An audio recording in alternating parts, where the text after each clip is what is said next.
ఎన్టీఆర్ గారితో అది చేశారు. ఇమీడియట్గా బాలకృష్ణ గారి ప్రాజెక్టు చెన్నకేశ్వరరెడ్డి. అవును, అది మళ్ళీ మన వివి వినాయక్ గారు.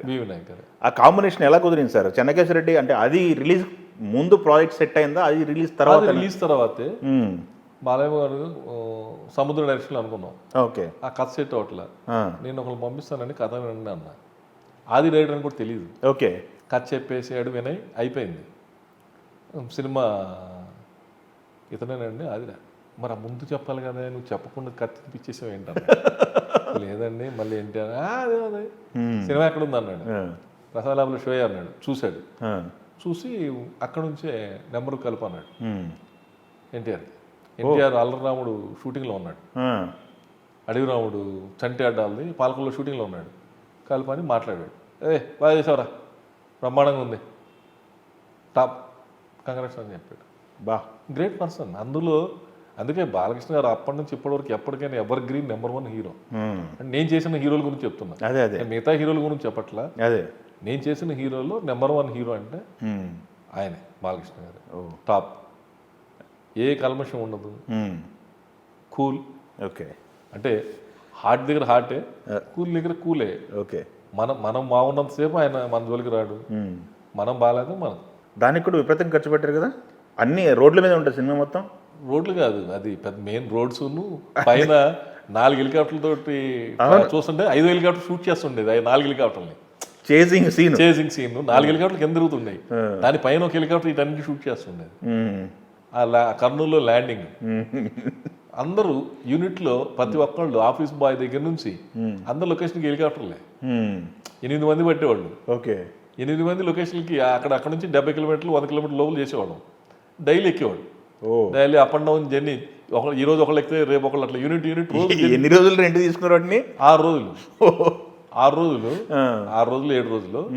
సో వీళ్ళందరూ ఎక్కేవాళ్ళు, అందరూ అసిస్టెంట్ నుంచి ఎంజాయ్ చేసేవాళ్ళు హెలికాప్టర్. Okay, super. అసలు అది థియేటర్లో సత్యరెడ్డి అనే డైలాగ్కి అవును మారుమోగిపోయింది. అదొకటి, పాటలు కూడా అది 50 days వచ్చినప్పుడు రిపీట్ సాంగ్స్ వేయించుకునే వాళ్ళు దగ్గరుండి గొడవ చేసి. మొన్న లాస్ట్ ఇయర్ బర్త్డేకి రిలీజ్ చేసినప్పుడు కూడా ₹1 కోటి షేర్ వచ్చింది. అదొక రికార్డే. గుడ్. మళ్ళీ అక్కడే స్టార్ట్ అయింది రెవెన్యూ. అవును, రిలీజ్లు కూడా చేస్తే. కానీ రేపు రిలీజ్ అవుతుందనగా మాకు కూడా ఎక్స్పెక్టేషన్ లేదు. రేపు రిలీజ్ అయ్యిందనగా కూడా ఈరోజు మామూలుగా క్యాజువల్గా ప్రెస్ మీట్ పెట్టాం. క్యాజువల్గా ఏం డబ్బు ఖర్చు కాలేదు, కానీ ఓకే, డబ్బులు. ఓకే, అయితే చెన్నకేశ్వరరెడ్డి దాని తర్వాత మళ్ళీ బాలకృష్ణ గారితో లక్ష్మీ నరసింహ 2 ప్రాజెక్టులు. చెన్నకేశ్వరరెడ్డి మీకు ప్రాఫిట్ తెచ్చిందా, లక్ష్మీ నరసింహ ప్రాఫిట్ తెచ్చిందా, బ్యాలెన్స్ చేసిందా? లేదు, చెన్నకేశ్వరరెడ్డి హెవీ ప్రాఫిట్ కాదు. 5 కోట్లు ఆ రోజుల్లోనే 5 కోట్లు మిగిలినాయి. ఓకే, లక్ష్మీ నరసింహ ప్రాఫిట్ ఫిల్మే. Okay, 2 profit films. ఓకే, నేను తీసిన సినిమాల్లో నాగవల్లి కానీ బాడీగార్డ్ కానీ వెంకటేష్ బాబుతో 2 ప్రాఫిట్ ప్రాజెక్ట్సే. నాకు మేజర్ పోయిందంటే ఆటోగ్రాఫ్, అద్భుతమైన సినిమా. అవును, కానీ అది ఎందుకనో ఆ టైంలో మేము August 11th రిలీజ్ చేసాం. ఇమీడియట్లీగా చిరంజీవి గారి సినిమా శంకర్దాద MBBS పడింది. పైగా రవితేజ్ గారికి ఉన్న ఇమేజ్ వేరు. అవును, ఆయనకున్న ఇమేజ్ వేరు, ఆయన వేరు, అది వేరు, మనం తీసింది వేరు. అది ఎవరిని ఏం తప్పు అంటానికి లేదు. అవునవును, సినిమా ప్రాబ్లం కాదు, కథ ప్రాబ్లం కాదు, సాంగ్స్ ప్రాబ్లం కాదు. ఈ రోజుకి రింగ్ టోన్లు మౌనంగానే ఎదగమని సాంగ్స్ పెట్టుకుంటారు, మారిపోతుంటాయి. అవును, కానీ ప్రాబ్లం వచ్చి హీరో. మనం అతనితోటి ఆ సాఫ్ట్ క్యారెక్టర్ అందరం అనుకున్నాం. ఫస్ట్ మార్కెట్ అయ్యిద్ది, సినిమా థియేటర్ జనాలు వస్తారు, బాగుంది అంటారు కదా. కాకపోతే ఆ వెళ్ళిన ఫ్యాన్స్ వాళ్ళంతా. కానీ రిలీజ్ రోజు మార్నింగ్ షో మెయిన్ థియేటర్కి వెళ్ళాం. మాకు చెప్పినా వినకుండా చిన్న పొరపాటు చేసాం.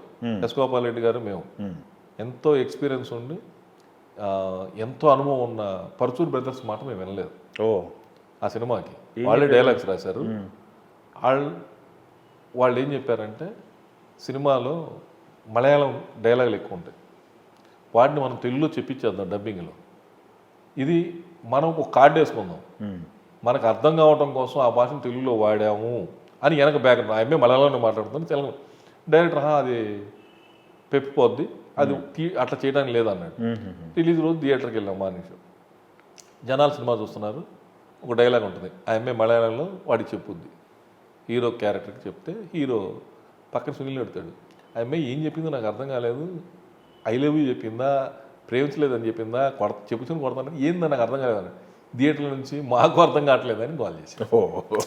మాకు అర్థం కాలేదురా అని అర్చన చేశారు. ఓకే, అప్పుడు కరెక్ట్, మనం తప్పు చేసాం, ఏం చేయలేము. ఇప్పుడు అంతే ఎయిర్లోకి వెళ్ళిపోయింది కదా, వెళ్ళిపోయింది, జనాల్లోకి వెళ్ళిపోయింది.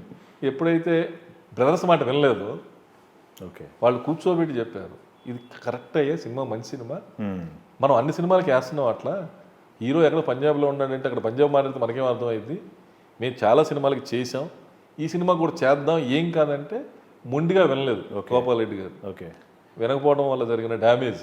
ఓకే, ఇప్పటికీ మంచి సినిమా అది. యా మంచి సినిమా. అప్పుడు సబ్ టైటిల్స్ ఇవన్నీ చూసేవాళ్ళు కాదు, ఇప్పుడు మళ్ళీ సబ్ టైటిల్స్ చేసి రెడీ చేశారు 4Kలో రిలీజ్ చేస్తారా? రిలీజ్ చేస్తారు. Next birthday Raviteja birthday release చేద్దాం ఓకే అని రెడీ చేసి పెట్టారు. Super super. ఎట్లా ఉంటుందో ఆ రోజు రిలీజ్. యా మీరు చేసిన హీరోలతోనే రిపీట్ చేస్తూ వచ్చారు.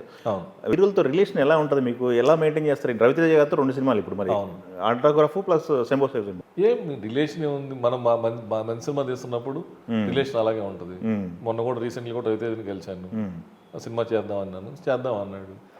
ఎక్కడ రిలేషన్షిప్ పోలేదు, ఎవరితోటి గొడవ లేదు, హ్యాపీగానే జర్నీ ఉంది, హ్యాపీగానే సినిమాలు.